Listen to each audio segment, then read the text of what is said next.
ప్రస్తుతం మనం స్క్రీన్ మీద ప్లే చేస్తున్నాము.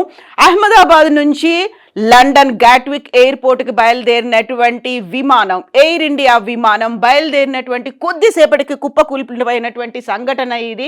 ఎయిర్ ఇండియాకి చెందినటువంటి ఈ విమానంలో 242 మంది ప్రయాణికులు ఉన్నారు, 2 పైలట్లు ఉన్నారు, 10 మంది క్యాబిన్ క్రూ ఉన్నారు. మొత్తంగా 242 మంది ప్రయాణికులు ఉన్నటువంటి ఈ విమానం టేక్ ఆఫ్ అయిన కొద్దిసేపటికి కుప్పకూలిపోయినట్టుగా అటు టాటా ఎయిర్లైన్స్ అనౌన్స్ చేసింది. దీంతో పాటుగా ఇండియన్ ఎయిర్లైన్స్ కూడా అనౌన్స్ చేసింది. ఏవియేషన్ అధికారులు కూడా దీన్ని ధృవీకరించారు. వెంటనే అటు కేంద్ర ప్రభుత్వం ఇటు రాష్ట్ర ప్రభుత్వం కూడా స్పందించారు. ఎట్ ద సేమ్ టైం మనం దీనికి సంబంధించి కీలకమైనటువంటి ఒక ఎక్స్క్లూజివ్ ఫుటేజ్ చూస్తున్నాము.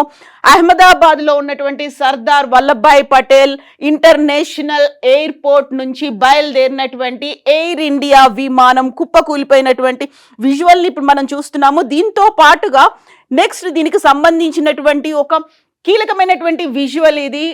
దట్టమైనటువంటి పొగలు కమ్ముకున్నాయి. ఈ 242 మందిలో విఐపీలు అధికంగా ఉన్నారనేటువంటి సమాచారంతో పాటుగా గుజరాత్కి సీఎంగా పనిచేసినటువంటి విజయ్ రూపానీ కూడా ఇందులో ఉన్నారు అనేటువంటి ఒక సమాచారం అందుతోంది.